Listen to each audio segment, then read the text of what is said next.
Le un, l'unique, le jeu, comme je vous disais tout à l'heure, induit pour moi une représentation verticale de la peau vers la profondeur. Et je pense vraiment, sans coquetterie, que mes romans ne sont pas profonds, qu'ils sont plans, et qu'ils se tiennent dans le plan de la page, littéralement, qu'il n'y a rien à trouver dessous, derrière ou dedans, qu'il suffit de lire, au fond, tout simplement. Je dis tout simplement, mais je crois aussi que, je ne parle pas là forcément de mes livres, mais je crois que toute l'aventure d'un livre, c'est justement d'arriver à lire. De même qu'il n'y a rien à voir dessous, derrière ou dedans un tableau, qu'il suffit en somme de voir. Je dis qu'il suffit en somme de voir, et je sais qu'il n'y a rien de plus difficile au fond que de voir. Et pour moi, tout l'enjeu de ces textes que je vous ai dit de commande sur la peinture, mais auxquels je me plie finalement, c'est d'essayer d'y voir quelque chose, pour faire allusion à ce titre magnifique de Daniel Arras, on n'y voit rien. Et donc en somme, ce que je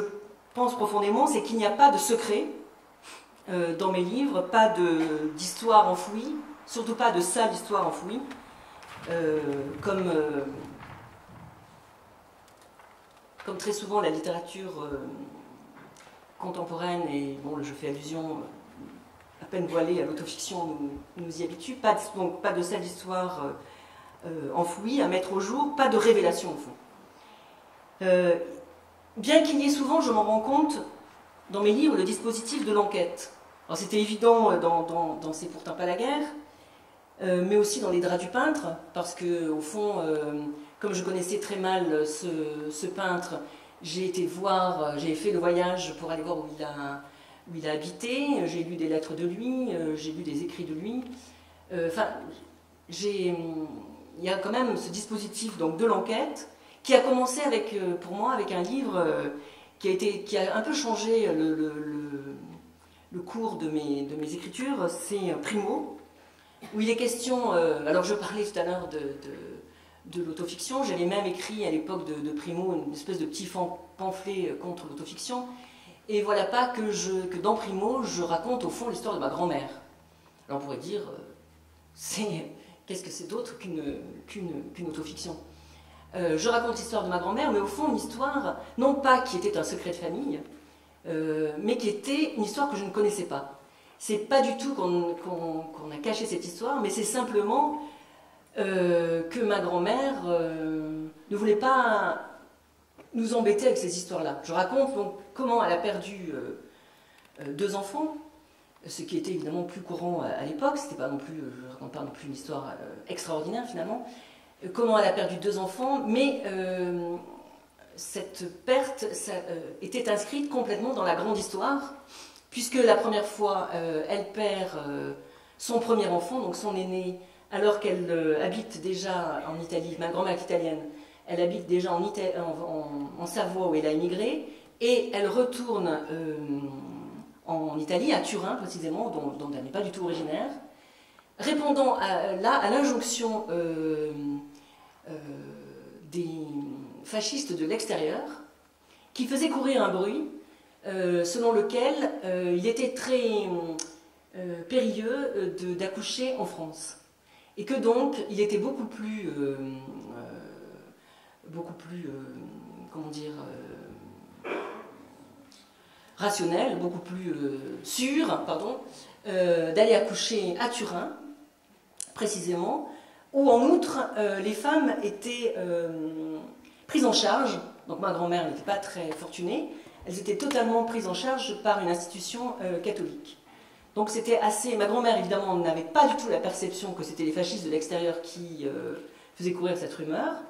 mais n'empêche qu'elle en a été la victime, si j'ose dire. Et donc elle a fait le voyage jusqu'à Turin avec son premier enfant qui était né, lui, en Italie. Alors évidemment, le but du jeu, pour vous en doutez, pour ces fascistes de l'extérieur, c'était de faire naître des petits Italiens. Et donc elle a accouché de son deuxième enfant à Turin. Et dans cette opération, si j'ose dire, elle a perdu son premier enfant qui s'appelait Primo, qui a été simplement, qui a eu des complications d'une rougeole, voilà. Mais il y a eu toute une mythologie autour de cette mort, parce que les sœurs, évidemment, ont eu à cœur de ne pas s'étendre sur cette mort, l'ont enterré vite fait, et ma grand-mère n'a même pas vu où il a été enterré, et donc elle a pu penser pendant longtemps qu'en fait il n'était pas mort, et que peut-être des riches turinois, la famille Agnelli peut-être, avaient acheté cet enfant, et que donc maintenant il était une sorte de prince. Bon, moi j'ai appris tout ça, en fait je ne savais pas du tout, je ne savais pas du tout comment ça s'était passé, j'ai appris donc cette histoire en allant à Turin, de la bouche même d'ailleurs d'une personne qui avait connu cette époque, qui était donc une sorte d'intendante du curé qui restait sur place, et puis j'ai appris des choses aux archives. De sorte que je n'ai pas du tout eu l'impression de revenir en arrière, ou d'écrire quelque chose qui m'appartenait, puisque j'ai eu l'impression au contraire d'aller vers l'histoire de ma grand-mère, physiquement d'abord, puisque j'ai pris le train, puis la voiture, enfin bref, je vous passe les détails pour faire cette enquête, mais aussi parce que j'ai appris des choses que ma grand-mère même ignorait. Donc il y avait cette sorte de conversation post-mortem, puisque j'ai écrit aussi ce livre parce que ma grand-mère n'était plus. Et j'ai eu cette sorte de conversation avec elle, où j'essayais aussi de la persuader de ce que j'avance, mais je suis sûre qu'elle n'y aurait pas cru d'ailleurs.